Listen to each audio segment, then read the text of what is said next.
नमस्ते। गर्भ स्कूल में आपका स्वागत है।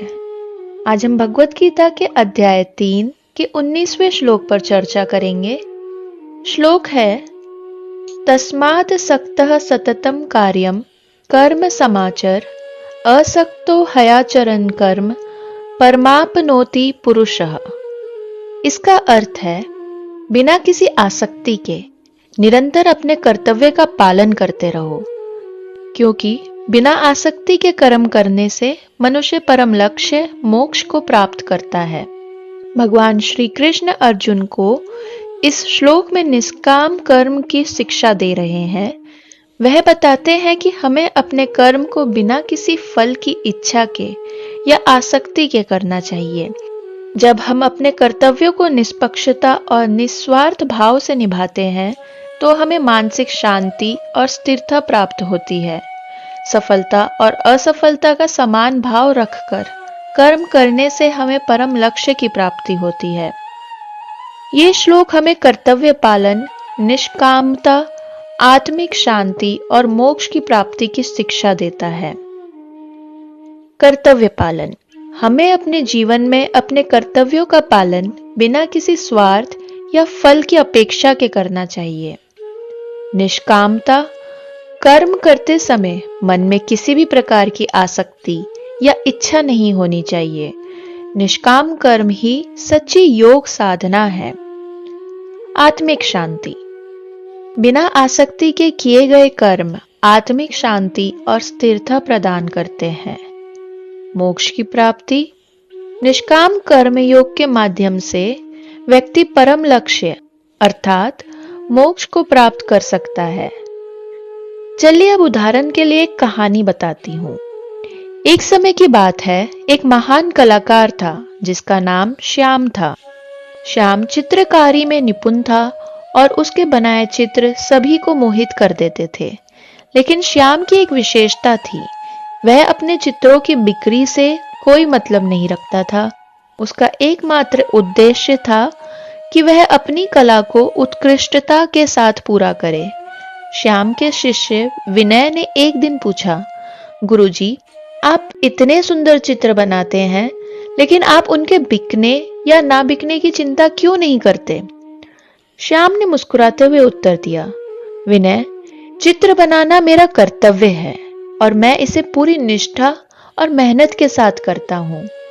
लेकिन चित्र बिके या ना बिके, यह मेरे हाथ में नहीं है। अगर मैं अपने कर्तव्य को निष्काम भाव से निभाऊंगा तो ही मैं सच्चा कलाकार बन सकता हूं। कुछ वर्षों बाद एक बड़ी कला प्रदर्शनी का आयोजन हुआ। विनय ने श्याम के कई चित्र प्रदर्शनी में शामिल किए।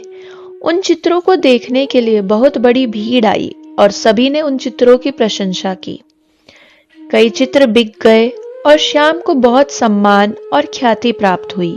विनय ने कहा, गुरुजी, देखिए, आपकी कला को अब पूरा सम्मान मिला है।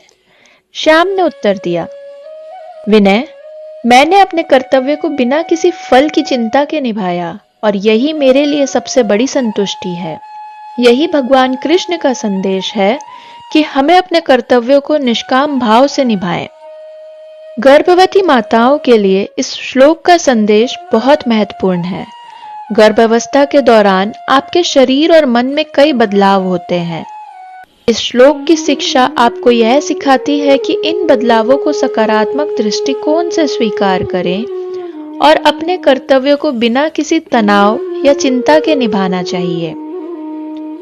आपको अपने स्वास्थ्य और अपने आने वाले बच्चे की देखभाल को निष्काम भाव से करना चाहिए। इससे आपको मानसिक शांति और स्थिरता मिलेगी और आप इस सुंदर यात्रा का आनंद ले सकेंगी।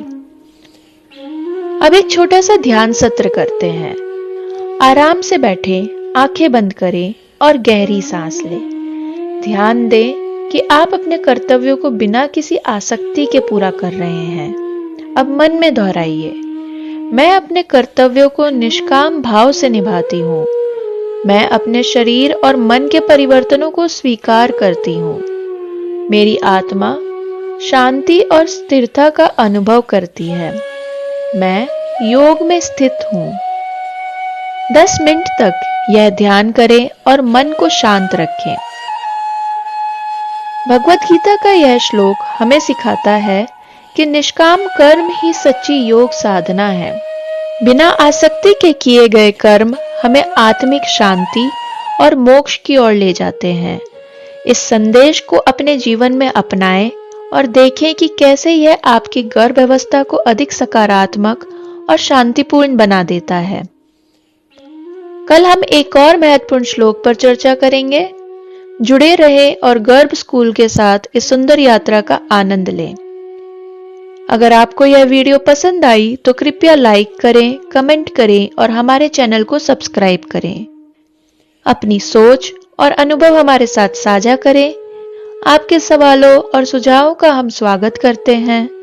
धन्यवाद।